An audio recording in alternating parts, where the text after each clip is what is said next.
This story I read and was like, how the fuck is this not a story on every news show in the country? Like, why aren't they talking about this on Meet the Press, you know? So, well, yeah, I know why, but it should be talked about. So this is from Courthouse News. Chicago police terrorized 6 children in the wrong apartment, demanding at gunpoint that an 11-month-old show his hands and telling one child, this is what happens when your grandma sells crack. The family claims in court. Lead plaintiffs Charlene and Samuel Hawley sued Chicago police officer Patrick Kinney and 8 John Does in federal court on their own behalves and for their children, children. That must be a typo. The 6 children were 11 months to 13 years old at the time. Plaintiffs Connie and Michael Robinson are Charlene Hawley's daughters. So this is what happened on November 29th, 2012, the early evening hours. Charlene Hawley was in the first floor of their apartment in the front room helping one of the children. They just refer to the children as child number 1, child number 2, and child number 4 and child number 5, rehearse songs for their church choir. Charlene was also caring for child number 3, who was 11 months old. Child number 6 was in the upstairs apartment alone. Charlene and the children heard a loud boom outside and a voice cry out across the street. Defendants officers John Doe number 1 through 8 bust through the door to the first floor apartment dressed in army fatigues and pointing guns at Charlene and the children. The officers yell at Charlene and the children to get on the ground. The officers refer to Charlene and the children as motherfuckers numerous times. Afraid of the guns being pointed at them, children number 1, 2, 4, and 5 ran to a back bedroom in fear of the officers. In response to the defendant's order to get on the ground, Charlene got down on the floor. A defendant officer told Charlene to put the baby down, so Charlene set child number 3 down beside her. The officers yelled at Charlene to get child number 3's hands where they could see them. After attempting to show the officers that the 11-month-old's hands were empty, Charlene asked the officers, "What is this about?" To which they replied, "Shut the fuck up." Samuel Hawley says he asked the police what they were doing and called the 111th Street police station asking for a white shirt to come explain the situation, but no supervisor ever came to the house. Charlene continually asked what the purpose of the detention was, the complaint states. Finally, an officer produced a warrant and handed it to Charlene.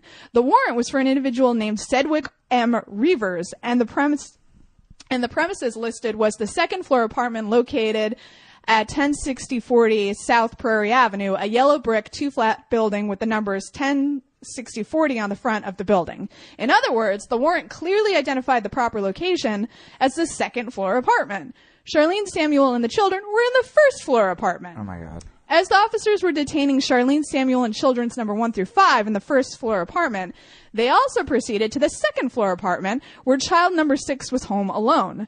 Child number 6 was 13 years old at the time of the incident. The officers approached child number 6 in a bedroom, turned out the lights. They began flashing red lights at the child, calling him motherfucker, placing him in plastic handcuffs, and telling him, quote, "I started to tase your grandmother and cousins," and, quote, "This is what happens when your grandma sells crack." Child number 6 begged the officers not to hurt his family in the apartment below and stated that his grandmother did not sell crack. The man named in the warrant, Sedgwick Reavers, was, quote, sitting in a squad car outside of 106040 South Prairie through the entire incident, according to the complaint. The family claims, and this is even more fucked up, the following day, Charlene discovered the family dog, Samson, not in the basement where the family kept him, but in an upstairs laundry room. Samson could not have reached the laundry room without human assistance. On information and belief, defendant officers dragged and choked Samson from the basement with the dog pole and left him in the upstairs laundry room unattended where he died. Samuel Hawley also went to the police station the day after the warrantless search to complain, but, quote, despite his numerous calls the night before, was told that he could not make a complaint and he should have made a complaint last night, the family says. So they're seeking punitive damages now. But imagine if that shit happened in the suburbs. Imagine if that shit happened in a wealthy neighborhood. I mean, it wouldn't. It wouldn't happen. But that's the sort of two-tier reality we have right now, where privileged white bloggers can be like, we don't live in a police state. But if you pose that same question to like a poor black family living in Southside Chicago, they will probably respond very differently and have a very different attitude towards police officers. Or Forrest Whitaker, which we will get to in a second. When you first started that story, I was like coming up with a bit in my head, you know, because that's kind of like what I do on the show. I was like, all right, so I'm going to do like an impersonation of the cop, and he's going to be like, well, clearly this drug dealer put on a grandma costume, and I was going to do a really funny thing. And then it just kept going, and like when it got to the dog, like tears started welling up my eye, and I was like, I don't think I can do the wearing the grandma mask bit. Like, what are you thinking that you're calling, like, 11 and 13-year-olds motherfuckers? Like, what tough guy act do you think you're putting on right now? Right. How much does your wife hate you that you're taking it out on an 11-year-old? I guess is what I'm trying to say. Well, I think a lot of this treating, as you know, especially young men of color, like... Or the dog. It's like you're a sociopath. You know what I mean? Like, it's one thing... It's bad enough when they, like, beat the shit out of... a black guy, and they're like, oh, that was the wrong guy. It's never going to be the dog.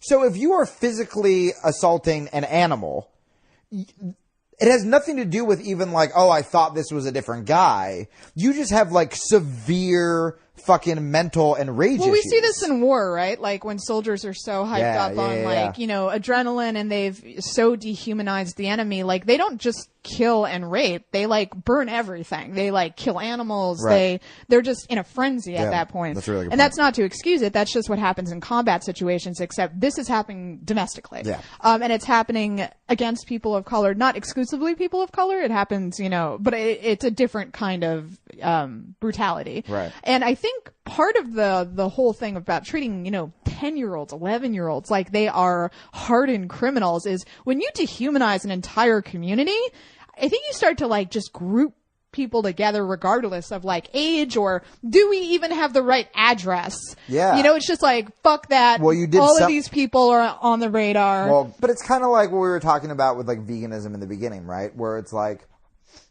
you know, convincing other officers, your friends, you know, that not all black people are the enemy, or that, you know, every time you hear someone say something fucking racist, like in the locker room, but a like lot of shooting times, their Jamie, shit down. it's not like a philosophical conversation like that. It's a practical thing where it's like, we have a quota, we have an arrest quota, we got to go out there, we got to arrest 15 guys today. Who are the easiest guys to arrest? The fucking drug dealers, or anybody we can say was a drug dealer, right? Young black men. Let's just go out, round them up, and then it's almost like it becomes part of the mechanism in this institution where it's like, it's not an active decision. I'm waking up, I'm going to be a fucking racist today. Right. Man, I think about what a spoiled white shit I am, where like, I remember me and all of my friends at like the end of the month, like growing up in New Jersey, would be like, man, watch out for all the cops. They got to get their fucking quota in with the speeding ticket. Like they'll pull you over for going 10 miles over the limit, as opposed to being in the fucking inner city. Like, watch out for cops' quota. I might be shot dead. Yeah, it's like a different planet. I know. Well, I wanted to go into that racism thing that Ta-Nehisi wrote, because a lot of people talked about that. Okay. Because it really ties into what you were saying. So last month at an upscale deli in New York City, Forrest Whitaker was stopped and frisked by this deli owner. Forrest Whitaker, very famous actor, Oscar winner, I believe. And you know, Ta-Nehisi essentially wrote a piece about, you know, he used to go to this deli, and he knew the people, and the people did not seem racist, and they were, like, sincerely, incredibly apologetic. And the sort of thesis of his article, I mean, what's the best way to sum it up? It's kind of that we think of racists and racism as like people who walk down the street using the N-word. It was what I was just said about the police officers. Yeah. It's not a conscious decision that you wake up and you're like, I'm going to be a racist today. It's that there are things like institutional racism. There are just, we were talking about like deep-seated stereotypes. Different realities, different planets for white people and people of color, where white people are so unaware of their own privilege that it's not a conscious decision to be a racist. It's like so deeply woven into the fabric that they aren't aware that they're being racist and making assumptions and privy to privilege, and they get very defensive when it's brought up, because he said this when he was on Melissa Harris Perry's show. Being accused of being a racist is the worst thing you can be accused of. It's like up there with being accused of being a pedophile. So nobody wants to acknowledge that they can be a racist or that they benefit from racism. Jesse Meyerson talked about this in an excellent field piece he did for us about gentrification. Yep. Where, I mean, everybody who's white, we are all privy to white privilege. And it's very important to acknowledge that because, you know, as Jamie said, I'm sure our listeners don't wake up and, you know, start using the N-word and like, you know, terrorizing black people. And they would probably think I'm not a racist person because I think black people are equal to me. Yeah. But like, you know, I mean, affirmative action, like I remember having conversations with people who had black friends who considered themselves liberal, like in New Jersey, and suddenly you'd bring up like affirmative action, which is something that affects them. And they go, well, I mean, look, I'm not racist. Like, I don't like, you know, judge black people. I don't hate black people. I have a black friend, but like, you know, affirmative action is like, isn't that sort of racist? You know what I mean? And like shit like that. Not even that obvious sometimes. Like just taking certain things for granted, like being able to walk into a mall and not get followed by security, being able to walk up to a police officer and ask for directions without being consumed by fear.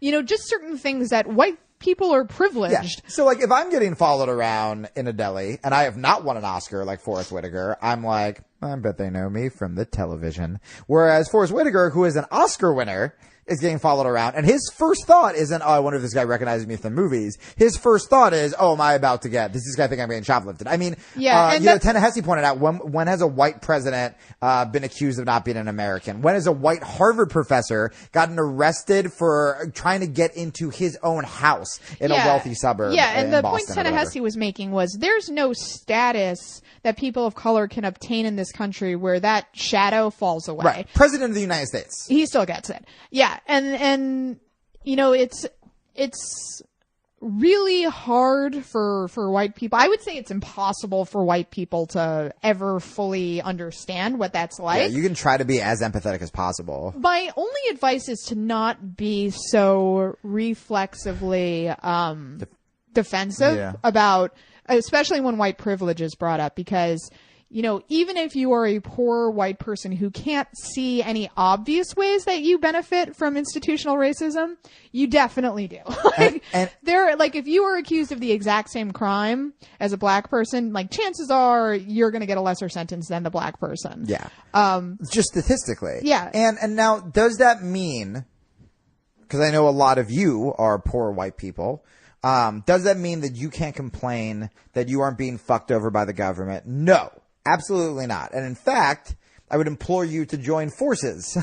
But that does mean that even though you are struggling, it behooves the people in Washington for us to be pitted against each other. So when someone posts a status about institutionalized racism, that doesn't mean you have to get mad and defensive and write, what about poor white people? We know. Yeah. We know. And actually that language you just used, like the infighting language, is often used to tell people who are talking about stuff like race to shut up because they're distracting from the class movement. Right. Which is like, we can talk about class war while also acknowledging that there is profound institutional racism in this country. You don't have to say like, we have to be post-racial, whatever the fuck that means.